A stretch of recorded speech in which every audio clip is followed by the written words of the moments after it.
it's always going to be more powerful than any individual, right? Regardless of how loud their voice is, when it's a group of people that can get behind a message, whether that message is, hey, boss, we need more money, or we need better working conditions, or hey, Nancy Pelosi or whatever politician. The greatest trader of all time. The greatest insider trader of all time, correct.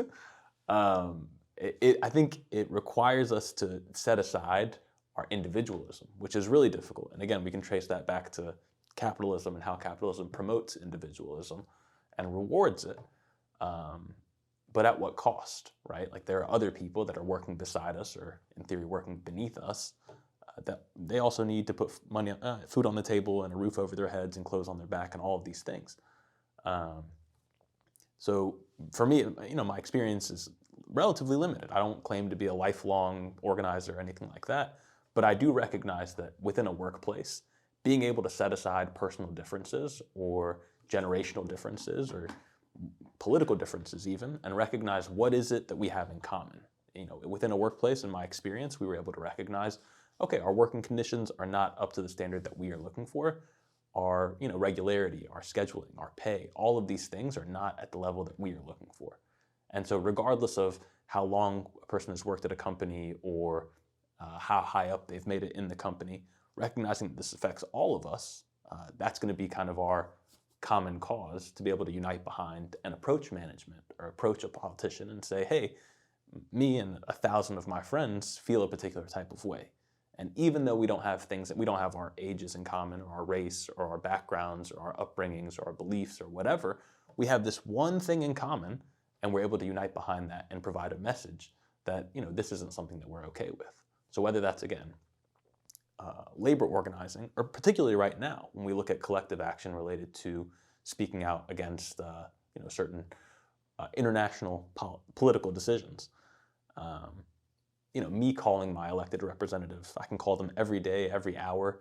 It will not change anything if it's just me. Yeah. But when 1,000 people are calling an elected representative, or 1,000 people are taking to the streets, or 100,000 people are going to Washington, D.C. to say, hey, we need a ceasefire today, that message is going to resonate a little bit louder, in my opinion. And history will tell us this. It's not just me, claiming this out of nothing. So being able to, again, I think it traces back to setting aside our individualism and being able to recognize the humanity of another person and say, oh, this is a person who also needs to be able to take care of their family or needs to be able to look after their kids or needs to be able to support themselves, even if it's somebody that's by themselves, no family, no nothing. They deserve dignity. They deserve their human rights. They deserve the ability to support themselves. And if we're not looking out for one another, nobody is looking out for us. The people in power are not looking out for us. They've made that very evident. And every day, even more so.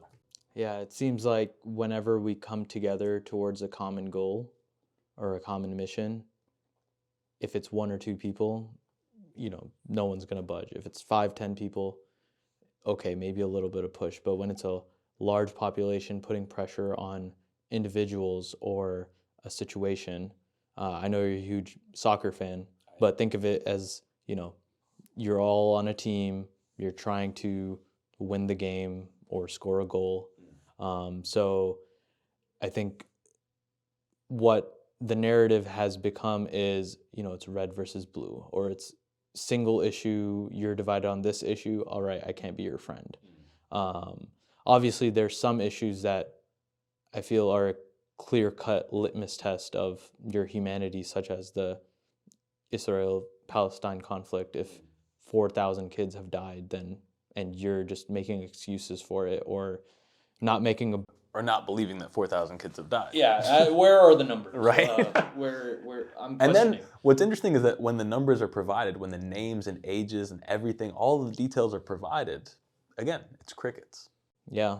No, it's just a way to continue to divide us, that there's already these people who are questioning the Palestinian Authority or the numbers that are being provided, and then when you give them the facts, they're just so set on their narrative that has been shaped in their head by the misinformation that they've continuously been fed, that they're going to continue to believe what they're believing. Same thing with people who may be anti-union, that, oh, there was probably a lot of anti-union people that you came across, or that people that you were like, okay, I'm not going to be able to convince this person anymore. There was hesitation. Yeah, hesitation. And I mean, at some point, in certain circumstances, you can't blame that individual because of the information that they've been fed.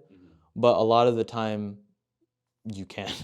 Yeah, Just- I think I always take it back to something that my dad told me when I was a kid, and it always resonated with me. He said, you can wake somebody up no matter how deeply they're sleeping, right? But you'll never wake somebody up if they're pretending to be asleep.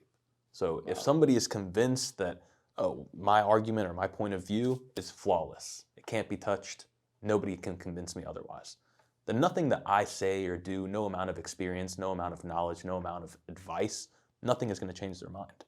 Yeah. It requires an open mind. It requires an ability to say, like my experiences have led me to believe a certain thing. Maybe that's not the whole story, right? I've been told all my life that people that look this way, or people that talk this way, or people that dress this way are bad or are good. But it probably requires a little bit more digging, or a little bit more of us in general to be able to say, oh, I'm looking beyond a person's appearance or a person's background or a race or religion to be able to recognize the truth or the validity of an argument.